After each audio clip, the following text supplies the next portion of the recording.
So, welcome to this week's of Crap No One Tells You. With me today is James Wagner from Alliance Adjustment. Um, I've known James for like a year now, so actually used his services because I didn't realize they existed. Thank you. Welcome. Thank you. So, let me just dive right in. What's the crap no one tells you about being a public adjuster? It's a lot of work. You know, if you enjoy arguing with people, um, crawling under people's houses, climbing on the roofs, it's a good job for you. I enjoy the confrontation of it. I like the banter, the back and forth, so it's a perfect job for me. So, the perfect job. What is it that you do? Because I don't think most people even realize that people like you exist. Right. Like, I get you. So what we do essentially is we do for our clients. First off, we handle first party homeowners claims primarily. We do commercial and residential. But so like if I have a water leak at my house, right, your toilet overflows or your tree falls in your yard or something like that, you call me. And what we do for you what the insurance company adjuster does for the carrier, right? So we would come out, talk to you about the damage, assess what the issue is, prepare the estimate. We report the claim for our clients typically, schedule the inspection, meet the adjuster out at the property, negotiate the settlement, process the payments, all of the things that go along with that. But our role is your advocate. So we represent the policyholder against whatever carrier that they have. so you work for the people, for the person that pays the insurance, not the insurance company.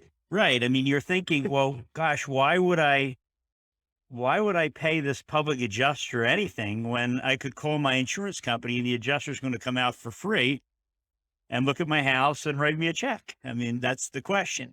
The analogy I always give is if you're driving down the street and, you get T-boned by a beverage company tractor trailer, don't use that carrier's attorney to handle your injury claim, right? I mean, they work for the carrier. So, the adjuster that comes out uh, on behalf of the company to assess the damage works for that company. Right. So they have an interest in protecting their client, who is the carrier or their employer, actually. Our job is to make sure that that carrier is paying all of the damages that are owed for that particular loss. So, we're doing a deeper dive into what's happening. We try to, typically when we meet with a customer, they'll say, "Hey, my son overflowed the toilet and we came down in the morning and our kitchen cabinets had water in them." Right. And they're concerned about their kitchen cabinets with the water. But they don't recognize that that water traveled through the walls and there's insulation and wiring and it's under the flooring and maybe it went down into the basement and there's other things that they're not immediately aware of. Our job is to make sure that we fully understand the four corners of what's happening from that loss and address it properly. So there's especially when you're talking about water losses, Well, it's one of those things that gets everywhere. yeah, I mean, and people are quick to just dry their floors and, maybe pull their box fan out of the attic and blow it on the carpet. And then they wonder why their house smells like mold or mildew or why there's mushrooms growing out of their electrical outlets. And, or they'll see splotches coming through their drywall. So, part of what we do, especially on water losses, is we work closely with mitigation contractors to make sure that that's properly addressed. They come in and do their moisture readings and meters and such to identify all of those areas. Because with the water loss in particular, there is trapped moisture and damages that you just don't see. If you're having water come into your kitchen cabinets, well, it's in the walls behind it, the Right. drywall above it and behind it saturated, and that has to be addressed. And if it's not addressed quickly, it becomes a bigger problem days or weeks or months later. Right. So, So, let's say someone had water damage and they called the insurance company and they sent out their adjuster and they run some numbers for the homeowner and they're like, oh, this is good. And then they start doing the project and they realize the insurance company drastically underpaid them because when they removed the cabinets, now they're finding more of this or of that. right. What does a homeowner actually do in that situation? Because taking on an insurance company, and when I say taking on, I mean even just trying to deal with them sometimes is quite the headache, speaking from experience. Right. You know, it's interesting because you're dealing with a big insurer, right? So most homeowners don't have, they don't have any experience or certainly much experience doing it. So they don't understand what's involved in doing it. And also most of them are so thankful to get any money. So, the insurance company will come out and they'll look at it and they'll write them a check for, you know, $2,000, $3,000, whatever.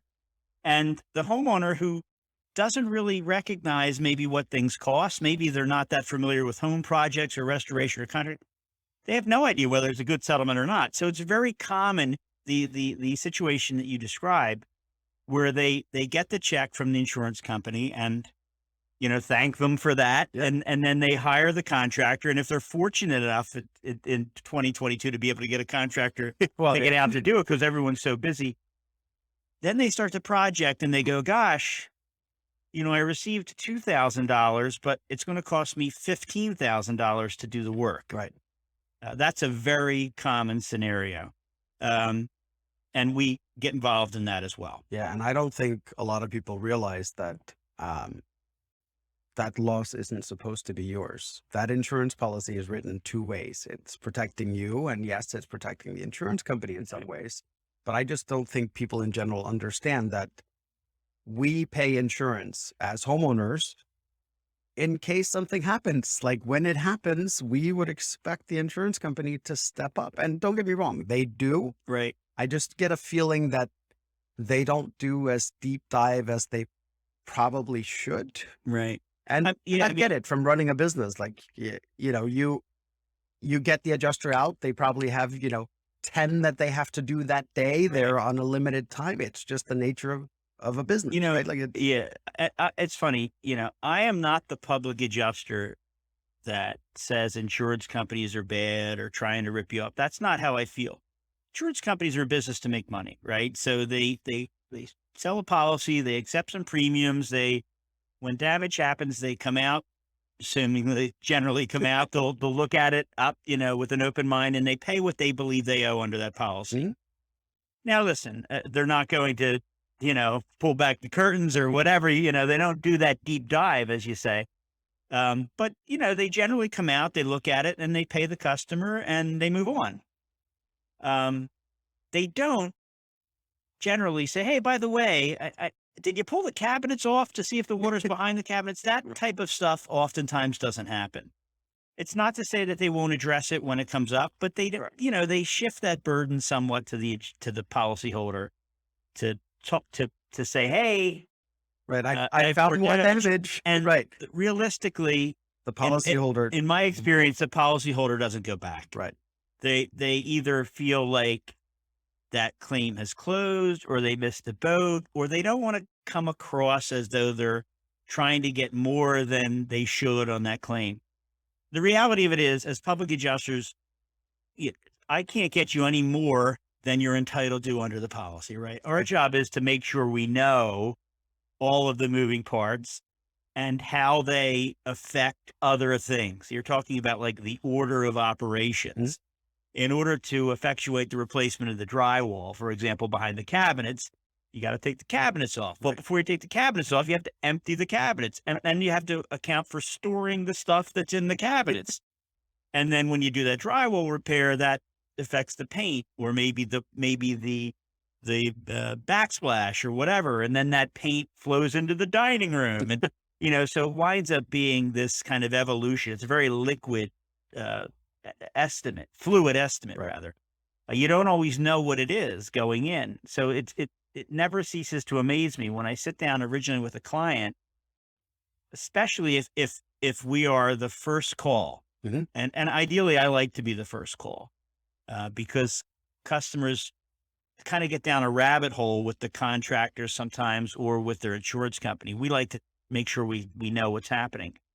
But they're usually not aware of how those things go because they're just not experienced. Whereas if you call the cabinet guy, he's going to immediately know, Right. hey, you're going to have to pull the countertop off and you're going to have to take that light fixture down. And he knows those Right. things. But the homeowner who has some water in their cabinets doesn't necessarily know that. Right. They just see the water and Right. go, "Oh, I got to dry that up." So I think part of our job as a good public adjuster is, I'm like an armchair therapist, right? I'm the one that's breaking the news to that homeowner that says this is probably a little worse than you're thinking, and you kind of you know Yeah. have them dip their toe in the water. Well, this is going to be a little bit of a bigger journey than maybe you're Right. aware. That's commonplace in our business. That way, when the contractors come out and they're talking about it, the homeowner has some idea of how that's going to play out. Yeah. I mean, for the average Joe out there that works an office job, comes home, doesn't really do any DIY projects. A lot of people don't realize, you know, when you start with one thing, that starts escalating, right? A lot of that I think has to do with the, do-it-yourself home shows. Right. Look, and then 2 minutes Yeah. later, Yeah. here's the new cabinets. You're like, that's 3 days It's worth so of funny work. because I look at that and I go, gosh, I should buy a beach house. Because these people buy these places and it's like, Yeah. for nothing. And I'm like, I don't know where these places are. But Yep. same thing with the projects. They open up and this show starts and the place is a wreck. And then they come back from a commercial Yep. break and it's halfway done at the end. And That's not reality, and, right? and it's funny because my wife used to think that demo day was actually a thing.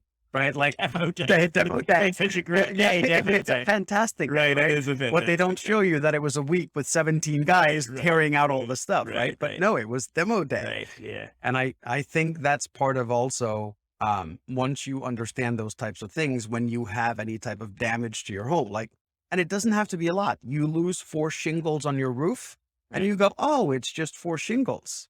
Yeah, but what if the plywood's damaged now? So, you raise a good point. I mean, obviously, not every claim is complex, right? You Right. may have that single trade claim, where it's, the shingles come off the roof and that's it. There's no leaks. There's no anything. And that's great if that happens. If you're fortunate enough not to have ensuing damage when a loss happens, good Right. for you. So in that situation, the challenge becomes, well, is the insurance company going to pay for the 4 shingles that are off? Or are they going to pay for that whole slope that's damaged? Or are they going to pay for just the front of the roof? Or are they going to pay for all of the roof? Right. So there's a whole lot of factors that go into that. Are the shingles still available? How do they go together? Is it a valley? Is it a woven valley?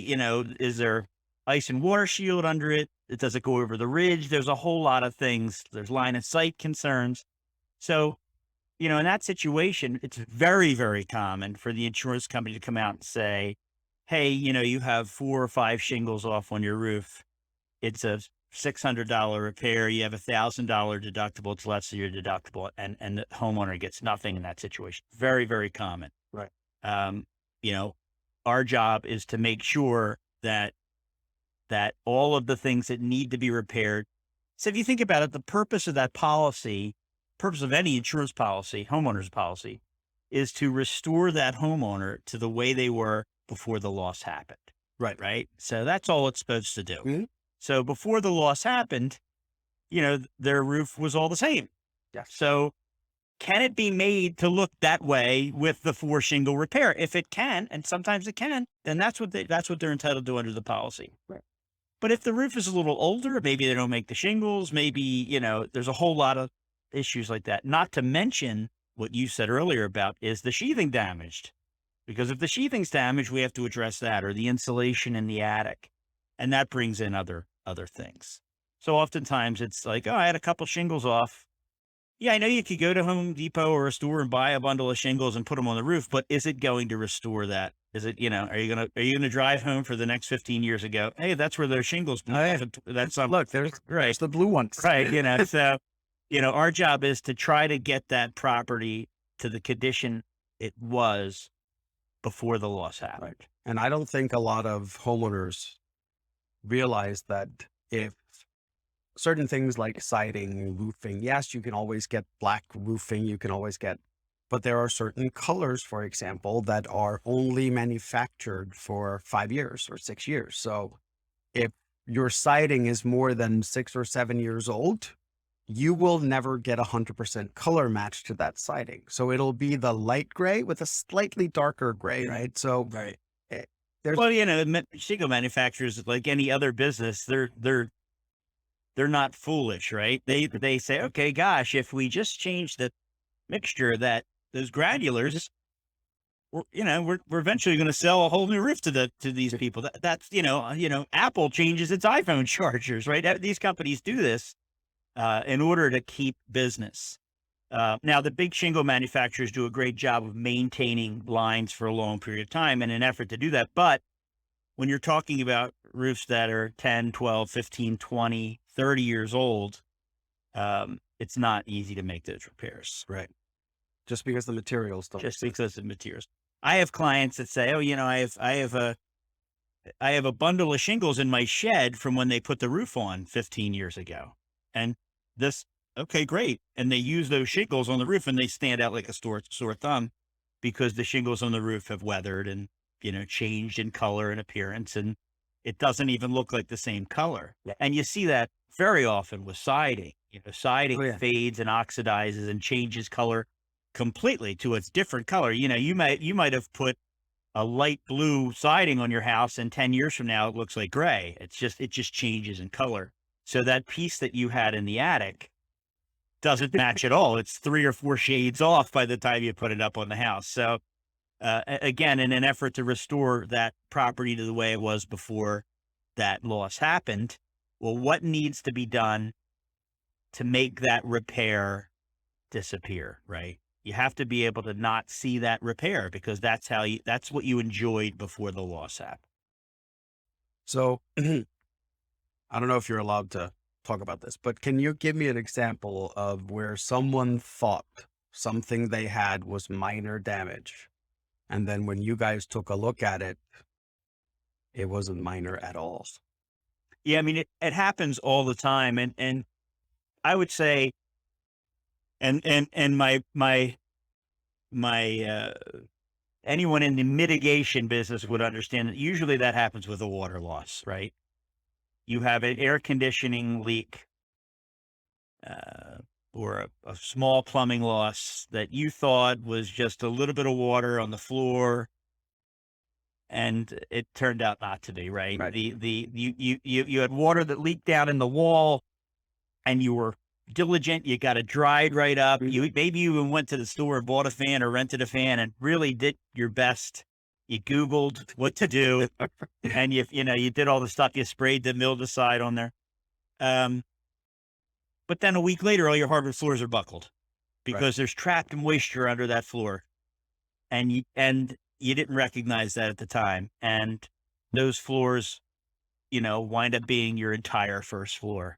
Right. And now it's a big problem. They go under the cabinets, they go under the built-ins, and it's a pre-finished product, and there's no way to fix it. I have a situation now where a customer had that happen, where they had a toilet overflow, and they dried it up. They were there when the overflow happened. Yep. They dried it up, but it's a concrete slab house, and there's a pre-finished parquet floor that runs on the whole first floor, including the bathroom. Right. And, a week later, all the floors, all the parquet floor in the powder room and into the hallway were debonding off of the concrete. Yes. They were loose. Yes. And Water and glue don't like each other. And it was, the floors had been down for some time, and they'd made some modifications over the house. And, it's like, hey, when you put the kitchen in, you don't really think about it. And they put an island right on top of the floor, and, all that stuff has to come out. And it's the result of a fairly simple loss. Now there's if they had mitigation when that happened, they could have done something about it. Oftentimes you can get that moisture out from those floors in that Right. situation if you have a professional come out. But a lot of times it doesn't happen. You mentioned it earlier. It's the DIY is I mean, I love it. You can blow a whole Saturday afternoon watching DIY products, but the reality of it is it's sometimes a little more difficult than they show in there. And so, the mitigation contractors and the restoration contractors, I think, love the DIY because the homeowner starts the project Yeah. and then realizes it's a bigger Yeah. deal. And When I bought my house and we wanted to modify our bathroom, and my wife went, I would like to move the toilet from here to here. And I'm like, enough. it's simple enough, right? It's only like 4.5 foot that we're moving the toilet.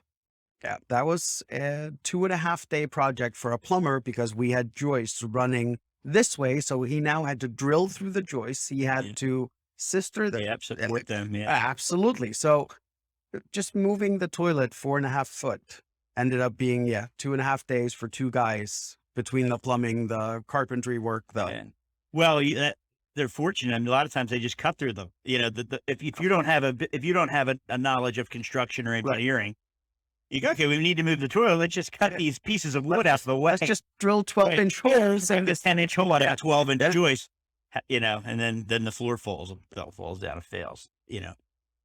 So question, would that be covered? Yeah. So you mentioned a good point. So a lot of the claims that we handle are damage to the property caused accidentally by the homeowner.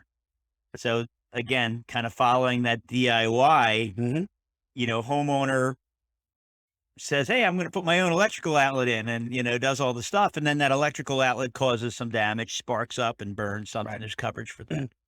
Or homeowners doing the classic example is homeowners doing their own driveway sealing. Mhm. And then they accidentally track that driveway sealing onto their floors inside their house because it wasn't dry when they Right. walked on it.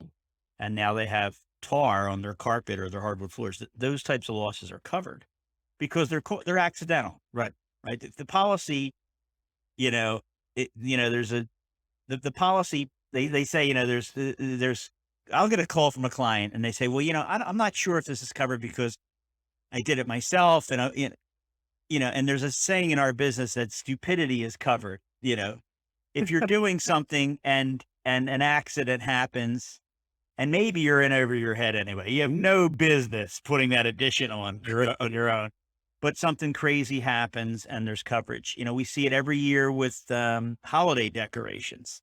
Right. Homeowners, going to put the ladder up, go up there, put the lights up, and next thing you know, the ladder falls down and rips the siding off or Right. goes to the sliding door. Goes through a window. There's, Well, like, there's coverage for that. Okay. The same way that there would be coverage if that was damaged from wind or something else. So if the siding was damaged, we would be addressing that siding.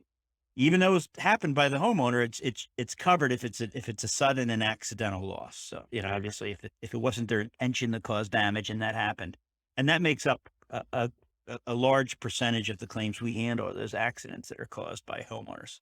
Okay. It's we just finishing up 4th of July. Classic example is the grill.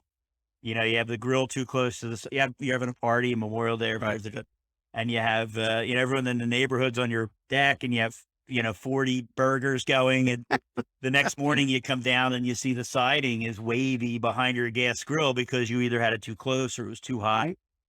There's coverage for that damage to the siding in that situation under most homeowners policies. So people were always shocked to hear that because it was caused by something they did, but it was unintentional. It was an Right. accident. And the policy does afford coverage for Looks like accidental you damage. took a torch to the siding. Correct. Something that just happened. So a lot of claims we handle are those types of claims. Interesting. So, how long have you been in business? Just that. Started Alliance Adjustment in 1999. So you've been doing this for a while. It's crazy when I think about it. 'Cause I still think it's a relatively a young man with a Yeah. young business, Yeah. right? And you sit back and you go, gosh, it's been 25 years or 20, however long it's been. It's Yeah. crazy. They say if you do what you love, you'll never work a day in your life. I really enjoy the business I'm in. I have come from a construction background. So it comes very natural to me, the damage assessment and evaluation. And I get excited for my clients about projects they're doing. So I like all the aspects of that. And then I'm that person that has that strange personality. I enjoy arguing with people.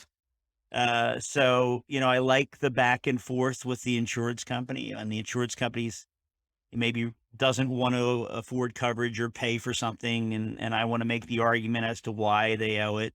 I like that. And most people don't like that. They don't like that, That that semi-confrontational. correct. They don't like that conflict. People don't like conflict. And I really enjoy it. So it's, I love getting up every day and going to work and helping my clients and, it's a different, I'm in a different house every day, a different problem. I might be doing a flood claim from a river overflowing one day, and I might be doing a tornado damage or roof damage for something else. So it's great. Our business is great. So part of what you said made me think of something is, your job is confrontational, right? Well, how many people have ever had an insurance claim that are non-confrontational and thus end up paying thousands of dollars that they shouldn't have paid just because they don't realize they can push back on the insurance company? Like, th- Yeah. I mean, this is the stuff nobody tells you. right. It's Like, very common. And also, if you think about it, we talked about it earlier, you might have the insurance. We always want, I always want my client to call me first. So call me before you call the insurance company, before you call, let me see what's happening here. Because there's a lot of things that you say that you don't mean. For example, someone might have a classic example is, and I had this happen with a client. They had an insurance company. The homeowner had a carpet company installing carpet in their house. And they were doing that during the day when the customer wasn't home. They had left the key or left the door unlocked. So they had put carpet in the property. And when they were finished, when the installer was finished putting the carpeting in, one of them used the restroom on the way out of the house. And fast forward a couple hours later, homeowners coming home from work can't wait to see the new carpet. The carpet was in their living room and dining room, but was very excited to see it. Opens the door. Here's water running. Notices that the toilet and the foyer is overflowing. Fortunately, it didn't cause any damage to the carpet that they put in, but it caused devastating damage to the basement below, which was a finished basement. So that toilet, was overflowing for hours before it was caught. So homeowner goes downstairs, typical 1980s basement, had paneling and a built-in bar and carpeting and tons of stuff stored down there, furniture, suspended ceiling, the whole thing. And there was catastrophic damage in that basement. So the homeowner called their insurance company and explained the situation and said, when I came home from work, I realized that one of the contractors had overflowed my toilet. I didn't know it, and my basement's flooded. And the insurance company denied that claim over the phone because flood's not covered under the policy, the homeowner's policy. There's no coverage for flood. Now, what they had there wasn't a flood. right. They had a toilet overflow. But they said flood, Right. and flood is excluded. Now, the person that took that information either didn't fully understand the scope of the loss or the course of events, but that claim was denied over the phone because they said flood. They were referred to us, and that took us several months to get that denial overturned because the homeowner had said flood, and that was a recorded call. Now, obviously, the rest of that call would explain the facts and circumstances of the loss, Right. but it's difficult to get an insurance company, in my experience, to overturn a denial. So once they have something documented, you're not just filing something with the proper wording, with the proper descriptions.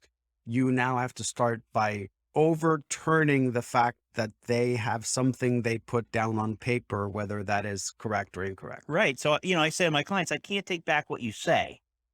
Right. So even if what you said, you're talking about it casually. You're describing it in Right. layman's terms, Hey, I right? came in, my roof was blown off. Well, no, you had, 20 shingles, but the roof is still sitting there. Right. So, but people have a tendency to say things, and oftentimes they'll say things that, they're just used to saying things. I came home and I had a foot of water in my basement. Well, no, you really had 2 inches of water in your basement, but the damages are the same, right? I Right. mean, you still the flooring shot and the drywall's wicking up, but they'll say a foot of water. It's just what people say. So, we just have to be mindful of that. So I like to make sure that the claims are reported properly, and the information is accurate that's provided, because it can really, well, not only can it change how the claim is assigned, right? A claim that should be assigned to one level of adjuster instead of another. Well, maybe that doesn't happen because you said the wrong thing. And that causes a delay later. But in some cases, it can actually cause a claim to be denied. So really a claim starts the moment you start talking to anybody at the insurance company, whether they send out an adjuster. Like, it's literally the stuff you say to them. That's the start of the claim. Correct. So when we report a claim for a customer, we're trying we obviously report the claim, what happened, but we don't always know the four corners of the damage yet, right? Maybe the estimate we report the claim the day we discover it, Hmm. or the next day. Right. Depends when that loss comes in. But that estimate that we prepare might not happen for a couple days. So I might not know when I'm reporting a claim to a carrier today, hey, there was a tree fell on the house during a rainstorm and there's some water damage. We might not know all those areas yet, because maybe the restoration company, the mitigation company hasn't yet fully done all their testing to figure out where that water is. So a lot of times it's unclear. But as soon as we know what that information is, we convey that to the carrier. Oftentimes when a homeowner calls a claimant on their own, they only talk about the things that they're bothered by at the moment, right? Right. Like they're not so much concerned that their basement has water in it, but they're concerned that their son's kindergarten artwork was destroyed, right? So they talk about those types of things, and they don't talk about the other things.